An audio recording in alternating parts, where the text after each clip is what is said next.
सिर पर काली टोपी, बदन पर सफेद कमीज, भूरी पतलून पहने और हाथ में लाठी लिए, ऐसे लोगों से तो आप परिचित होंगे ही। आज हम बात करेंगे ऐसे ही कुछ लोगों के बारे में। नमस्कार, मैं हूं अंशिका शर्मा और आप देख रहे हैं युवा बोलेगा की पेशकश मसले दुनिया के। जी हां, आज हम बात करेंगे आरएसएस के बारे में। आरएसएस यानी राष्ट्रीय स्वयंसेवक संघ, जिसकी स्थापना 1925 में एक छोटे से संघ के रूप में हुई थी, लेकिन आज 2021 में यही संघ एक बहुत विराट रूप ले चुका है। यहां तक कि विपक्ष यानी विरोधी पार्टियां भी आरएसएस की मुरीद बन चुकी हैं। तो आखिर आरएसएस का हमारे भारत देश में क्या रोल है? आखिर भारत देश में आरएसएस बीजेपी को फ्रंट फुट पर ना आकर भी बैकग्राउंड से कैसे सपोर्ट करता है? इन्हीं कुछ बातों के बारे में आज हम आपको बताएंगे। दुनिया के सबसे बड़े स्वयंसेवी संगठन राष्ट्रीय स्वयंसेवक संघ की स्थापना केशवराम बलिराम हेडगेवार ने भारत को हिंदू राष्ट्र बनाने के लक्ष्य के साथ 27 सितंबर 1925 को विजयदशमी के दिन की थी। नागपुर के अखाड़ों में तैयार हुआ ये संगठन मौजूदा समय में विराट रूप ले चुका है और वर्ष 2025 में ये संगठन 100 साल का हो जाएगा। अनेक इतिहासकारों का मानना है कि आरएसएस का योगदान भारतीय स्वतंत्रता संघर्ष के आंदोलन में इसलिए भी नहीं दिखता क्योंकि आरएसएस ने कोई योगदान दिया ही नहीं है। वहीं इतिहासकारों का एक घड़ा तो यहां तक कहता है कि आरएसएस ने आजादी की लड़ाई में योगदान देने की बजाय अंग्रेजों का सहयोग किया था। लेकिन आज जब केंद्र में आरएसएस की अनुषंगी सरकार है तो आरएसएस से जुड़े विचारक भारतीय स्वतंत्रता संघर्ष के इतिहास में आरएसएस के योगदान को शामिल करने को प्रयासरत हैं। ऐसे विचारकों और इतिहासकारों का कहना है कि अगर भारत के स्वतंत्रता संघर्ष में सबसे अधिक योगदान दिया है तो वह आरएसएस और उनके स्वयंसेवकों ने दिया है।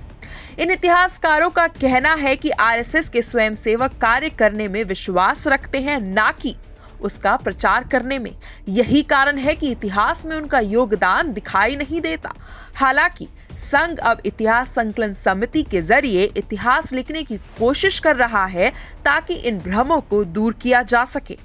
अगर हम बात करें संघ के संस्थापक डॉक्टर केशवराम बलिराम हेडगेवार के बारे में, तो वो खुद एक स्वतंत्रता सेनानी थे। हेडगेवार पहले कांग्रेस से जुड़े हुए थे और 1920 के नागपुर अधिवेशन में एक प्रांतीय नेता के तौर पर उन्होंने पूर्ण स्वतंत्रता का प्रस्ताव दिया था, जिसे कांग्रेस ने नकार दिया था।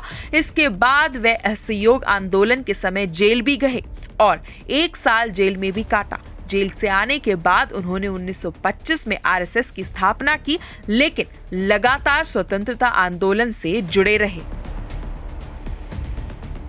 बीजेपी की जीत को लेकर के हमेशा से एक बात कही जाती है कि इसमें आरएसएस का बहुत बड़ा योगदान रहा है। यहां तक कि जब 2019 के इलेक्शन में बीजेपी की जब जीत हुई थी तो कांग्रेस अध्यक्ष जो उस समय के थे राहुल गांधी और एनसीपी के सुप्रीमो शरद पवार ने भी अपने कार्यकर्ताओं से यही बात कही थी कि आरएसएस से सीखिए किस तरीके से बैकग्राउंड में रह करके काम करना है। तो सवाल ये उठता है कि आखिर आरएसएस की मशीनरी किस तरीके से काम करती है जो कि बीजेपी को इलेक्शन जीतने में मदद करती है। आखिर आरएसएस का और बीजेपी का ऐसा कैसा बॉन्ड है जो कि अदृश्य सा लगता है, लेकिन आरएसएस का सबसे बड़ा योगदान होता है बीजेपी को आगे बढ़ाने में। आइए जानते हैं हम इसके बारे में। इतिहास गवाही देता है कि चाहे धूप हो या बारिश, भूकंप हो या बाढ़, इस संघ के गणवेश हमेशा आगे रहते हैं और मेहनत करने से, पसीना बहाने से कभी पीछे नहीं हटते। अब जानना यह होगा कि आखिर चुनाव के दौरान आरएसएस बीजेपी की जीत की स्क्रिप्ट कैसे तैयार करती है। आरएसएस आखिर कैसे काम करती है जो कि लोग बीजेपी के पक्ष में वोट डालने को तैयार हो जाते हैं। आखिर गैर राजनीतिक कहलाने वाला आरएसएस कैसे फ्रंट फुट पर आए बिना ही ग्राउंड लेवल पर सारा काम संभालता है। कहने को तो संघ प्रमुख मोहन भागवत कभी भी राजनीतिक मसलों पर बोलते नहीं दिखते, लेकिन संघ से जुड़ी पार्टी बीजेपी एक राजनीतिक संगठन है और संघ के लोग बीजेपी से जुड़ते हैं राजनीति करने के लिए। अब चाहे अटल बिहारी वाजपेयी हो या नरेंद्र मोदी, ये सभी लोग पहले आरएसएस के स्वयंसेवक हुआ करते थे। आखिर आरएसएस कितना ताकतवर है? आखिर आरएसएस लोगों के बीच तक कैसे अपनी पहुंच को बढ़ाता है? क्या सिर्फ आरएसएस इलेक्शन के टाइम ही अपना काम करता है या साल के 365 दिन स्वयंसेवक अपने काम पर लगे रहते हैं? आखिर आरएसएस की वर्किंग स्ट्रैटेजी क्या है? आइए हम आपको विस्तार से बताते हैं। इस समय आरएसएस के लगभग 50 लाख कार्यकर्ता हैं और देश भर में 50,000 शाखाएं हैं। इसके अलावा आदिवासी इलाके में आरएसएस के 27,000 अकाल विद्यालय हैं जो कि मुफ्त में शिक्षा प्रदान करते हैं आदिवासियों को। यही वो संघ है, वो शक्ति है जो कि बीजेपी की बेशुमार जीत का आधार है। तो आखिर कैसे आरएसएस का फायदा मिलता है बीजेपी को? दरअसल संघ और बीजेपी का तालमेल एकदम खामोश तरीके से होता है। इन दोनों के बीच केंद्रीय संगठन मंत्री कड़ी के रूप में काम करते हैं। ये बीजेपी में संघ के प्रतिनिधि के तौर पर काम करते हैं और चुनाव के समय यही मंत्री पार्टी के निर्देशों के बाद संघ को बताते हैं कि कैसे कैसे काम करना है। चुनावी गर्मागर्मी में केंद्रीय स्तर से लेकर बूथ स्तर तक आरएसएस बैकग्राउंड काम करता है और इसके जरिए ही बीजेपी को ज्यादा से ज्यादा वोट मिल पाते हैं। लेकिन ऐसा बिल्कुल नहीं है कि आरएसएस सिर्फ चुनाव के समय ही काम करता है, बल्कि आरएसएस की मशीनरी पूरे साल ही एक्टिव रहती है। इसका ये मकसद है कि समाज के हर तबके तक पहुंचा जा सके। अब सवाल ये है कि संघ के कर्मी जनता को बीजेपी से आखिर जोड़ते कैसे हैं?